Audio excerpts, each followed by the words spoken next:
Space Cadets, and welcome to the science fiction quiz show that's set so far in the future, we know who's won already. I'm your High Commander, Greg Proops, and I'll be dodging the fallout from our two teams, the astronauts and the cosmonauts, bringing a dapper shine to tonight's show, a truly cosmic cosmonaut, clothes by design, hair by neglect, comatose by 11, Mr. Bill Bailey.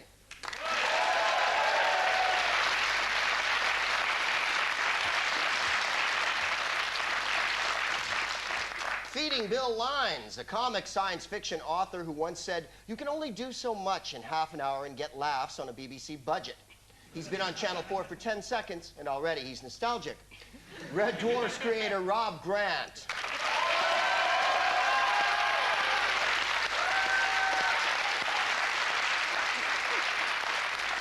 And providing extra firepower, a female comedian with limitless science fiction knowledge. Although she did think an Ewok was something you stir-fried drugs in. Ronnie Ancona.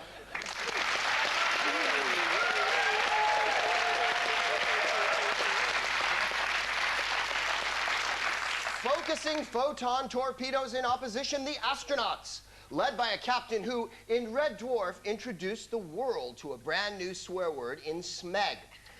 Although when people describe him, they find the old ones usually suffice. Craig Charles.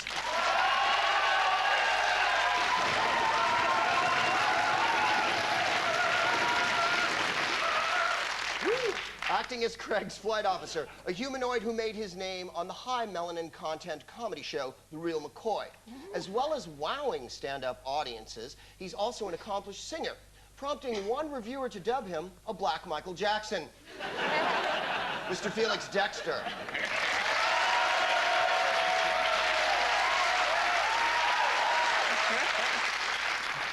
And keeping Craig on track, a science fiction star whose super smooth role of Commander Straker in UFO was universally lauded. But his portrayal of Captain Blue and Captain Scarlet was so ropey you could see all the strings. Ed Bishop.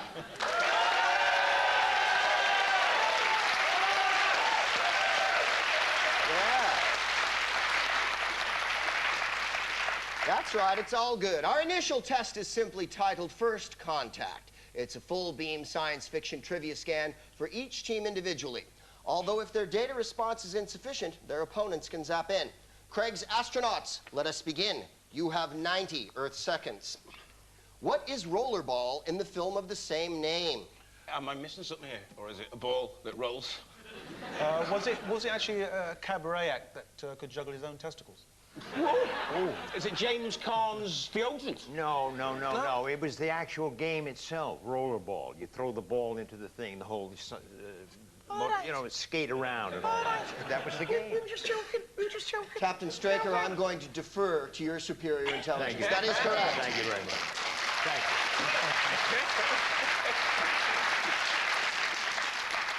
you. In T-minus 30 seconds, name 4 non-human races in Star Trek. Dr. Spock. Yeah, he is a Vulcan. What race is he? He's a Vulcan, isn't he? He is a Vulcan, that's one. Kirk's toupee. Kirk's truss. Uhuru's earpiece. Yeah, and a Scottish accent. Those are just 4 unconvincing things. Okay. I need 4 races. Ferengi. We've got Vulcans, that's 1. Ferengi is 2. Vulcan. Cardassian. And Borg. And Borg, that is correct. That's 4. Where is this quote from? I'll be right here. The creature that couldn't be bothered moving. No. He was one of the Stolids. I'll give you a hint. It's from a rather popular movie. A very small character with a large head who befriended a young boy and flew across the moon on a bicycle. Do you need any more hints? E.T., that is correct. All right. And now, boom. That signals the end of the time for the astronauts. And now the trivia scan goes cosmonaut. 90 seconds, cosmonauts. Here we go. In Star Wars, what are the Sand People also known as? Mr. and Mrs. Sand. And their daughter, Quick.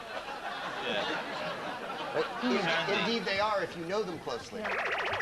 Oh, Tuscan Raiders. Tuscan Raiders is absolutely correct. In the affirmative. This Earth woman appeals to me. In which TV series do the Psi Corps telepathic police appear?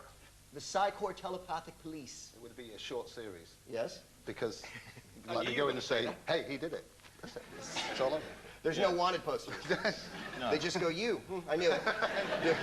Any guesses? It's a television sci-fi show.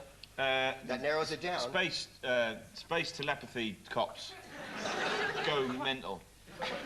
That is so close, I'm going to give it to you. Yeah. Babylon 5. Yeah.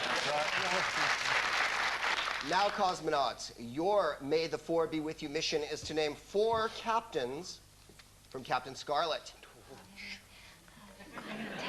Captain Mannering, Captain... Captain Beige.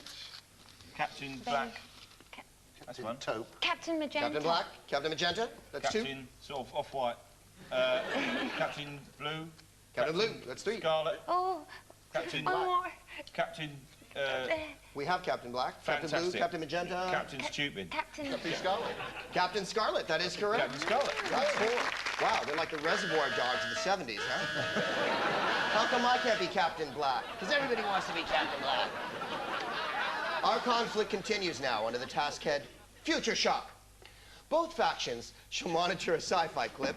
The action will stop without warning, and I will invite suggestions as to what is about to occur. Ultra-logical answers, such as, the clip starts up again, shall be dealt with appropriately on the punishment deck. Astronauts, for you, the punishment deck has come early in the shape of a clip from Space 1999. Let's look. But I never knew you were shy before. I do love your makeup. Diana, this is Maya. How do you do? Maya is a psychon.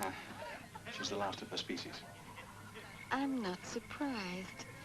Tell me, how do you manage to keep so fit up here? Yeah, I know this. You see, she wiggles her nose, and she turns into a frog, and the frog says, "Pick me up to the fella," and the fella picks her up, and the frog says, "Kiss me. If you kiss me, I'll turn into a beautiful princess." And Craig, this isn't fairy tale cadets.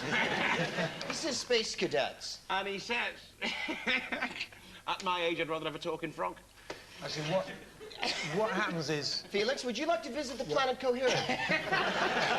Because Craig seems to have drifted away in his own special brew. She's jealous, right? She's giving out death rays. Yeah. But Vibes. but she's slightly off, and so they don't hit the woman, they hit her boyfriend.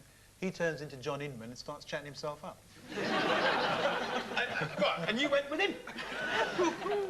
And what, I think Felix has hit it right on the top of the He head. turns Yeah, into absolutely. John Inman. Yeah, absolutely. I've That's an episode. seen that clip. It's an episode I missed. I'll give you the money myself. All right, let's have a look. A watch.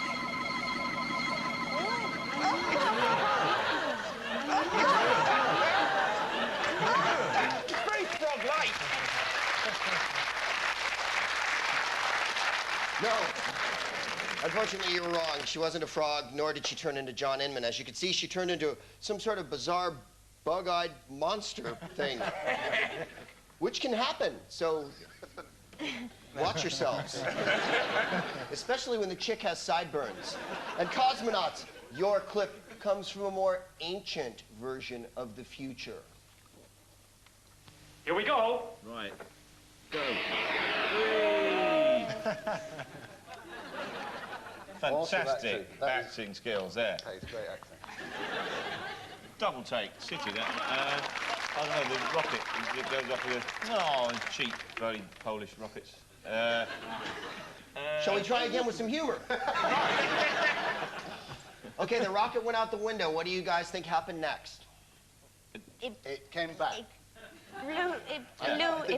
Oh, the Australian boomerang rocket. Yeah, it hits, there's a trampoline factory across the road. And it bounces, and it goes up in the air, hits a pigeon like that, and comes back in the window. I love the that guy's answer. mouth, because it's open like Yeah, it goes like that. Let's have a peep. Here we go.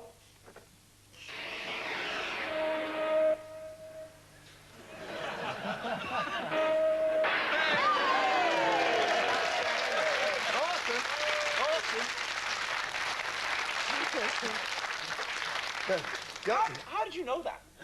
I'm a writer. You're a writer and you would have written that? Oh, yeah. The rocket goes out the window, the rocket comes back in the window. What else could happen? Yeah, all right. So many imaginative things. Like the rocket goes into space.